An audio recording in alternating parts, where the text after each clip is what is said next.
Hello, welcome to Dungeon Dwellers Podcast. I'm your host, Justin. We're on our 17th review for Halloween month.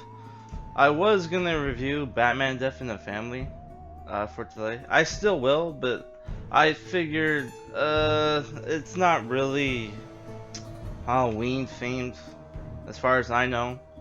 And I was going through my old single issues, and actually I found a lot of comics I didn't know I had. Like, I didn't know I had East of West or whatever that John Hickman comic was, which I was looking at I was on Goodreads and I was looking for like graphic novels to buy. I had no fucking idea I had this book, which is published by Image. I'm not reviewing this, but I think there is like some horror elements in this comic book if I remember correctly from the review. So maybe I will review it for Halloween month. And like, yeah, I thought, fuck it, dude. Like, nobody watches his reviews, so why don't I just make it easier for myself? I'm autistic, apparently, according to people I met online. So I can't help. Like, once I have like a goal set in mind, I have to try to accomplish it. And the goal was review something every day of Halloween, right? So I thought, fuck it, why not make it easier for myself and review uh, single issue comics instead of like graphic novels, where you have like 5 to 6 issues per graphic novel, obviously. So today we're reviewing Tales from the Crypt, Jack Davis, published by Fantagraphics Books. I have no memory of buying this book. I probably My best theory on how I attained this book was I probably picked it up on Free Comic Book Day, which most of the time I miss because I usually have to work on Saturdays and they usually only do it on fucking Saturday. So it's like, oh my god, those fucking dicks. So it's an anthology, like the TV show or movies. If you ever seen the Tales from the Crypt TV shows or movies. Yeah, it was originally I know Tales of the Crypt was originally a comic book. All right, but I know of it from the cartoons and the TV shows and the movies, which I just checked on YouTube. You can watch the Tales of the Crypt TV shows on YouTube. I don't know. Didn't they make a new one, or am I thinking of something else? I don't fucking know. So there's 4 stories in here. It's 300. Sorry, it's not 300. It's 32 pages long. There's like 4 stories in here. One of them is even origin story for the Crypt Keeper, which the Crypt Keeper in here just looks like an old guy with long white hair, kind of gross looking. Well, even in the front page, they kind of spoil what kind of stories are in here. Yeah, the first story is called Bats in My Belfry. It's about this guy who's an actor who's going deaf. He can't find work. Somehow he's able to learn how to lip read within a month of going deaf. But like he learns how to lip read.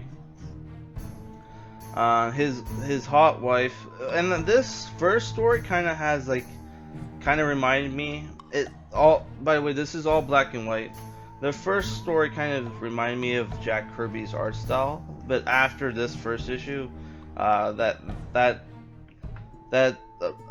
resemblance ends. So don't read this expecting to see like Jack Kirby's art style. So I don't know if it's because most of the characters in this book are kind of drawn to be like old and ugly, so that's why the resemblance ends. But it's like mostly just in this first issue where you see that kind of Jack Kirby-esque art style. So the story is he's going deaf. His wife is cheating on him.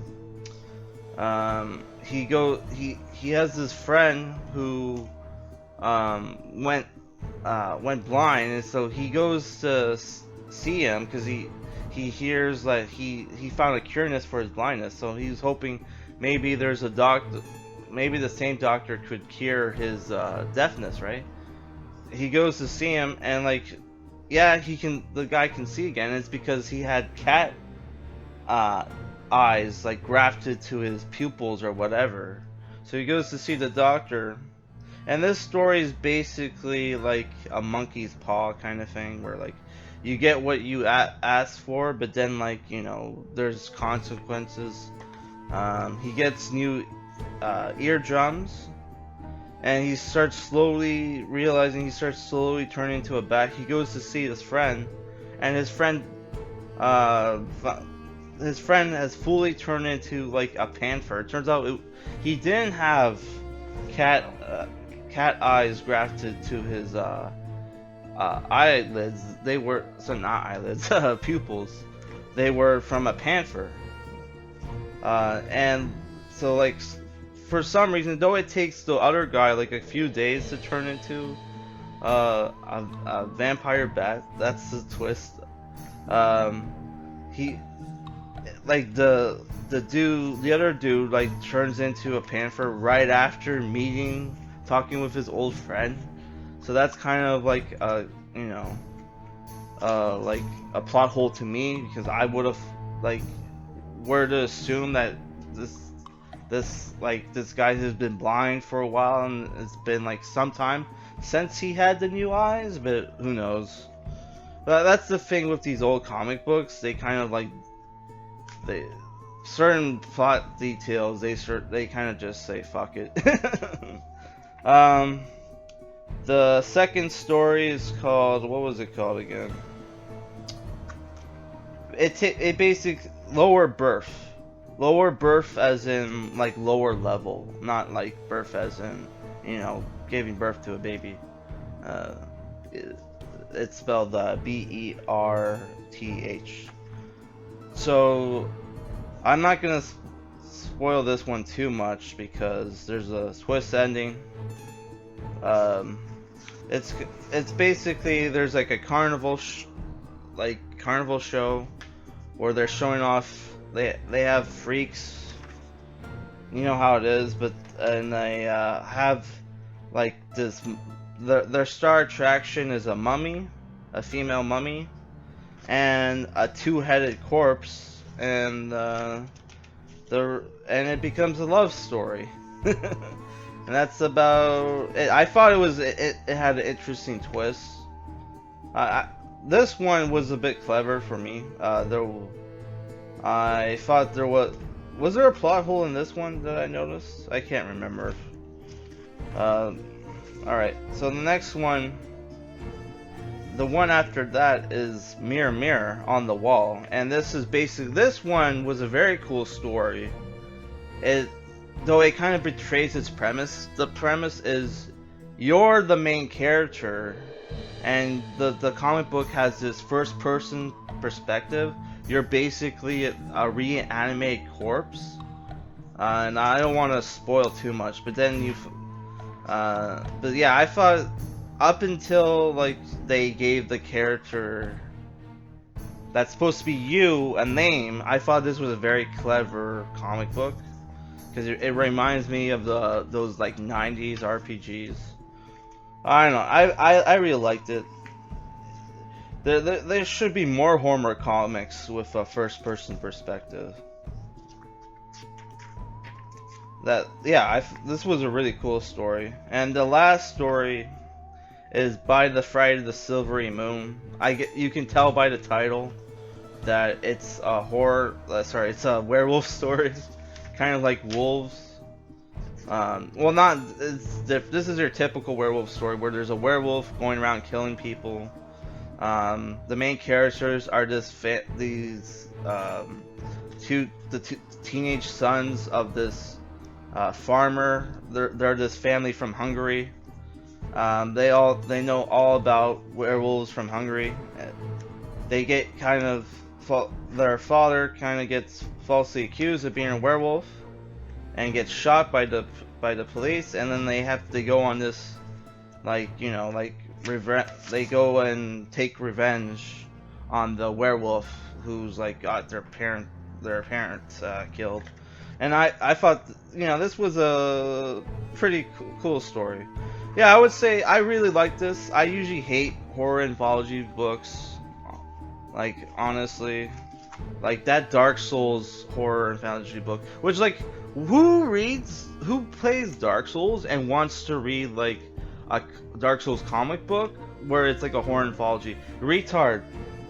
People, the kind of stories people want from like Dark Souls is they want basically Berserk. They basically want Berserk, but in Dark Souls world, right? Uh, Because that basically Berserk was the inspiration for Dark Souls and also Blame. But Blame has like a sci-fi horror setting where like Berserk has a dark. Basically, people wanted like a adventure, ultra violent adventure horror story, like that first episode of Goblin Slayer, which was fucking the closest thing we'll ever get to a Dark Souls anime, unfortunately. I don't know. Maybe if that Dragon's Dogma anime does well, which I don't think it will, because it's CGI. Dragon's Dogma is also inspired by Berserk. There's a bunch of references of Berserk in Dragon's Dogma for people who didn't know, to the point where they got sued, not sued, but they were threatened by the people on Berserk. Hey, get rid of this armor set, get rid of this sword, and then they had to do it. Yeah. So I would say this is like 6.5. I don't know how much this would cost to get it, but it's a pretty fun book. Though they kind of, I have a feeling they just, for this comic book, they just took they just took stories from a magazine, because they keep referencing, the Crypt Keeper keeps referencing some old witch, who I'm guessing is also another storyteller in the Tales of the Crypt world. And yeah, so I don't know. I would say this is really good. It's a fun read on a Halloween night. All right, peace.